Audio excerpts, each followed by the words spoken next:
روایت کے الفاظ ہے کہ امام کا جو گوشت تھا وہ گھل گیا تھا، زنجیریں اتنی موٹی تھیں اور اتنی وزنی تھیں کہ امام کے ہڈیوں تک پہنچ گئی. یہاں تک کہ روایت کے الفاظ ہے جب امام کی شہادت ہو گئی نا تو اس نے کہا زنجیریں کاٹ دو. جس کو زنجیریں کاٹنے کے لیے بلایا نا اس نے کہا کہ نہیں، یہ زنجیریں کاٹ نہیں سکتی، یہ گوشت کو کاٹ چکی ہے. آپ نے اکثر دیکھا نہیں کہ عراق سے جتنی تابوت کی تصویریں آ رہی ہیں سب پہ زنجیریں بندھی ہوئی ہیں، دیکھتے ہیں نا آپ کو ساری کی ساری تصویروں میں آپ کو زنجیریں نظر آئیں گی. روایت کے الفاظ ہے کہ امام موسیٰ کاظم علیہ السلام کا جب جنازہ اٹھا نا تو اس میں زنجیریں نظر آ رہی تھیں، پاؤں کی بیڑیاں، ہاتھوں کی زنجیریں تابوت میں نظر آتی تھی. آپ جتنے بھی ایرانی علاقوں کی تصویریں دیکھیں گے نا وہ تابوت کی تصویر بناتے ہیں تو اس میں دکھاتے یہی ہے کہ جیسے زنجیریں لٹک رہی ہیں، تابوت جا رہا ہے. تھوڑی سی دیر میرے ساتھ چلیں گے. میں ابھی آج عجیب و غریب میری اپنی کیفیت ہے یار، بڑی مظلومیت ہے. تاریخ میں دو ایسے جنازے ہیں جن کا جب تصور کرتا ہوں رونا آتا ہے. ایک امام حسین علیہ السلام کا 3 دن تک دھوپ میں لاشیں پڑا رہا. کبھی ایسا تو نہیں آپ نے سنا ہوگا. میں آج بھی ایک جنازے میں تھا، علامہ رشید رابی کے بیٹے حاجی رابی کا انتقال ہو گیا تو بڑی تعظیم سے جنازہ اٹھایا گیا. کبھی ایسا نہیں ہوتا کہ کسی کے جنازے کو لوگ دھوپ میں رکھ دیں. لیکن تاریخ کے الفاظ ہیں سید الشہداء کا لاشا 3 دن دھوپ میں پڑا رہا. اور دوسرا جنازہ کون سا؟ دوسرا امام موسیٰ کاظم علیہ السلام کا. 4 مزدوروں کو پیسے دے کے جنازہ اٹھوایا گیا. کہا جا کے پورے بغداد پہ رکھ دینا.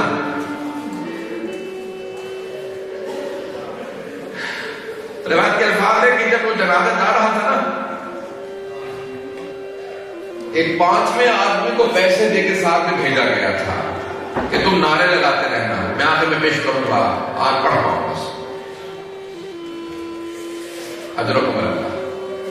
2 روایات پیش کرنا چاہتا ہوں امام کی، اس سے پہلے کہ امام کے پورے مسائل پیش کروں. چھٹے امام علیہ السلام کے پاس مجلس ہو رہی تھی امام حسین علیہ السلام کی. جیسی مجلس شروع ہوئی نا تو امام نے کہا کہ ابھی مسائل نہ پڑھنا. امام جعفر صادق علیہ السلام نے کہا مولا کیوں؟ مسائل کا وقت آ چکا. کہا کہ ذرا میری اپنی بیٹیوں کو بلا لو، میری بہنوں سے کہو مجلس میں آ جائیں، ذرا میری ماں کو بلا لو. امام نے اپنے نوکر سے خادم سے کہا ذرا پردہ لگا دیں. اس نے پردہ لگایا. امام نے آواز دی کہا ذرا میری والدہ کو بلا لو، حضرت ام فروا کو. کہ میری ماں کو بلا لو تاکہ بیٹھ جائیں مجلس کے اندر. میں میرے جد حسین کی مجلس ہو رہی ہے. ایک مرتبہ راوی نے وہ جو مسائل پڑھنے والا تھا نا روضہ خان نے مسائل پڑھتے پڑھتے ایک مرتبہ جملہ کہا. وہ امام جعفر صادق کی والدہ کے خاندان سے تھا، حضرت ام فروا کو جانتا تھا، ان کا عزیز رشتےدار تھا. جب امام کی والدہ کی بہت زیادہ رونے کی آواز آئی نا تو اس نے آواز دے کے کہا یا ام فروا، اے بیوی ام فروا، اگر آپ زیادہ روئیں گی نا تو آپ کا بیٹا جعفر صادق آپ کے پاس آ جائے گا، آپ کو سینے سے لگا کے دلاسا دے گا، آپ کے آنسوں کو صاف کرے گا. اگر آپ گر گئی، بے ہوش ہو گئی تو آپ کو سہارا دے گا. لیکن بیوی جب بھی آپ کی پھپھیاں روتی تھی انہیں تازیانے مارے جاتے تھے. اجرکم اللہ. میں ایک سوال کرنا چاہتا ہوں، آپ نے کیا دیکھا؟ اگر کبھی کوئی خاتون بھی دوسری خاتون کو مارے نا تو سارے مرد کہتے ہیں اس خاتون کو مارا گیا ہے.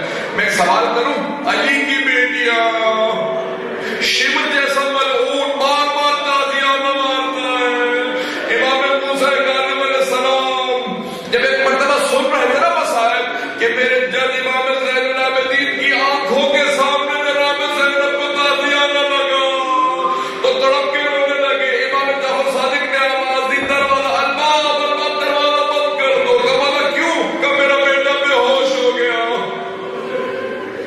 امام موسیٰ کاظم بے ہوش ہو گئے. کیوں مولا؟ کہ میرے بیٹے سے برداشت نہیں ہوتا، میرے جد حسین کا مسائل، میری پھپھیوں کا مسائل برداشت نہیں ہوتا. اجرکم اللہ. ابھی تو آپ نے ایک روایت سنی ہے، میں پیش کرنا چاہتا ہوں. آج کوئی آنکھ ایسی نہ ہو جس میں آنسو نہ آئے. آج ذرا امام رضا کو پرسہ دیجیے گا. آج تمام بیویوں کو پرسہ دیجیے گا، آج جناب معصومہ تم کو پرسہ دیجیے گا. بیوی کو بڑا غم ہے اپنے بابا کی شہادت کا. یہ ساری بیویاں جمع ہے نا، روایت کے الفاظ مدینے میں ساری بیویاں جمع تھیں. سنیں گے بھی تھوڑے سے مسائل پیش کروں گا. امام کے کچھ چاہنے والے تھے، انہوں نے ایک مرتبہ سید بن شاہد سے کہا، ایک دروغہ زندان تھا، کہ ایک مرتبہ امام کی زیارت کروا دے ہمیں. جب سب دیکھنے آئے نا، کہا امام کہاں ہے؟ کہا وہ جو سامنے ہے. کہا سامنے تو ایک کپڑا سا محسوس ہوتا ہے. کہا وہی تمہارے امام ہے. وہ سب اپنے سر پیٹنے لگے، ماتم کرنے لگے. کہا یہ کیا حالت ہے امام کی؟ کہا کھانا اتنا کم دیا جاتا ہے امام کو. کہا امام علیہ السلام بہت کمزور ہو گئے، لاغر ہو گئے ہیں. ایک زندان ایسا تھا، امام کا قدر بڑا تھا. وہ زندان بہت نیچا تھا، اس کی چھت بہت نیچے تھی. امام جب نماز کے لیے کھڑے ہوتے تھے نا تو قیام نہیں کر پاتے تھے، رکوع کی حالت میں رہتے تھے. میرا دل کہتا ہے امام اس موقع میں کہتے ہوں گے، او میرے بیٹے رضا، جب میرا جنازہ اٹھانا میرے بازوں کے نشانوں کو ضرور دیکھنا. اجرکم اللہ، اجرکم اللہ. بس بھئی آج ایک مرتبہ مشہد کا رخ کر کے امام رضا کو ضرور غصہ دیجیے گا، امام زمانہ کو ضرور غصہ دیجیے گا. پڑھیے نا امام موسیٰ کاظم کے، اس میں الفاظ ہیں السلام علی المعذب بقعر السجون. سلام ہو اس امام پہ جسے زندان کی تاریکیوں میں رکھا گیا، چھپا کے زندان کی تاریکیوں میں سزائیں دی گئیں. کبھی تازیانے مارے گئے، کبھی گلے میں توق ڈال دیا گیا، کبھی ہاتھوں میں زنجیریں، پاؤں میں بیڑیاں. آج امام موسیٰ کاظم علیہ السلام کی شہادت ہے نا، کس طرح سے آج 70 لاکھ سے زیادہ لوگ امام کے روضے میں موجود تھے. آج روایت کی میں نے دیکھا نا، میں نیوز سن رہا تھا، انہوں نے کہا 7 ملین سے زیادہ لوگ آ گئے. جب وہاں پہ بم پھٹا اس کے بعد میں نے دیکھا کسی آدمی سے پوچھ رہے تھے نوجوان، کیوں رو رہے ہو بہت زیادہ؟ کوئی شہید ہو گیا تمہارے خاندان کا؟ نہیں، اس لیے رو رہا ہوں میں شہید نہیں ہوا، میں باب الحوال کی زیارت کے لیے آیا تھا، میں شہید نہیں ہوا. کہ جس کے سارے چاہنے والے ہو آئے ذرا ایک مرتبہ ذرا میرے ساتھ مل کے آنکھیں بند کر کے کچھ دیر کے لیے ذرا پورے بغداد پہ چلے. ایک ناشا دھوپ میں پڑا ہے.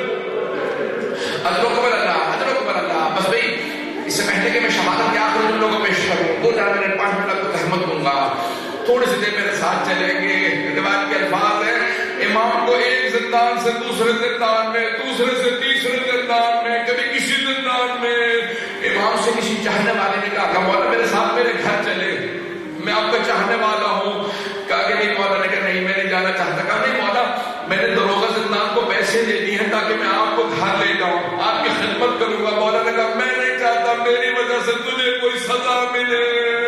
کہا نہیں مولا کوئی سزا نہیں. چاہنے والا تھا، لے گیا. کچھ دیر میں اپنی بیوی بچوں سے کہا سارے گھر کو صاف کر دینا، آج رسول خدا کا بیٹا ہمارے گھر آ رہا ہے، آج موسیٰ کاظم ہمارے گھر آ رہے ہیں. شیعہ کی طرف چاہنے والا تھا، اس کی بیوی نے سارا گھر پاک کیا. کہا کہ ارے امام ہمارے گھر آ رہے ہیں، سارے گھر کو پاک کیا.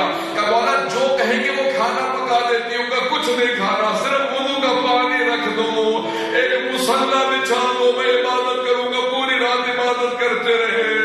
اگلے دن واپس آ گئے. کہ مولا فجر کا وقت ہو رہا ہے، زندان لے جاؤ واپس. کا ہاں چلتا ہوں. جیسے چلے اگلی رات آئے. کہ مولا پھر میرے گھر چلے گئے کچھ عبادت کے لیے، کرنے تیرے گھر نہیں جانا چاہتا. کہ مولا کوئی گستاخی ہو گئی ہو بتا دیجیے، مجھے معاف کر دیجیے. گا نہیں کر، تم نے کوئی گستاخی نہیں کی. اور مولا اگر میری بیوی یا بچوں سے کوئی کوتاہی ہوئی ہوگا نہیں. کہ مولا پھر کیا بات ہے، کیوں نہیں آنا چاہتے؟ کہ تمہارے ہمسائے میں کچھ لوگ اس طرح کی گفتگو کرتے ہیں، مجھے اذیت ہوتی ہے.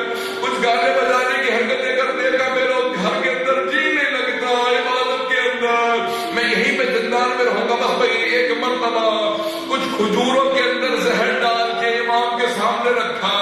امام نے 2 کھجوریں لی. کہا کہ بس واپس چلے جاؤ. کہا کہ نہیں ساری کھجوریں کھائیے. امام نے کہا جب 2 کھجوروں سے تمہارا کام ہو گیا تو ساری کھجوریں کیوں گرانا چاہتے ہو؟ کہ کیا مطلب؟ کا میں زہر مجھے معلوم تھا اس میں زہر ہے، باقی واپس لے جاؤ. ایک مرتبہ امام نے سارے زندان والوں سے کہا کہ آج میرا رنگ بالکل سفید سرخ ہو جائے گا، پھر زرد ہو جائے گا، سمجھ لینا زہر اپنا اثر کر رہا ہے. 2 سے 3 دن گزرے. تیسرے دن یہ ایک طبیب کو لے کے آئے. طبیب نے، ڈاکٹر نے آگے پوچھا کہ کیا بات ہے؟ امام نے اپنی ہتھیلی کو کھولا. جیسی ہتھیلی کھلی نا بالکل سفید ہو چکا تھا، جیسے خون ختم ہو گیا. کہا مولا کیا بات ہے؟ امام نے کہا تو طبیب ہے، تو نہیں جانتا کیا ہوا؟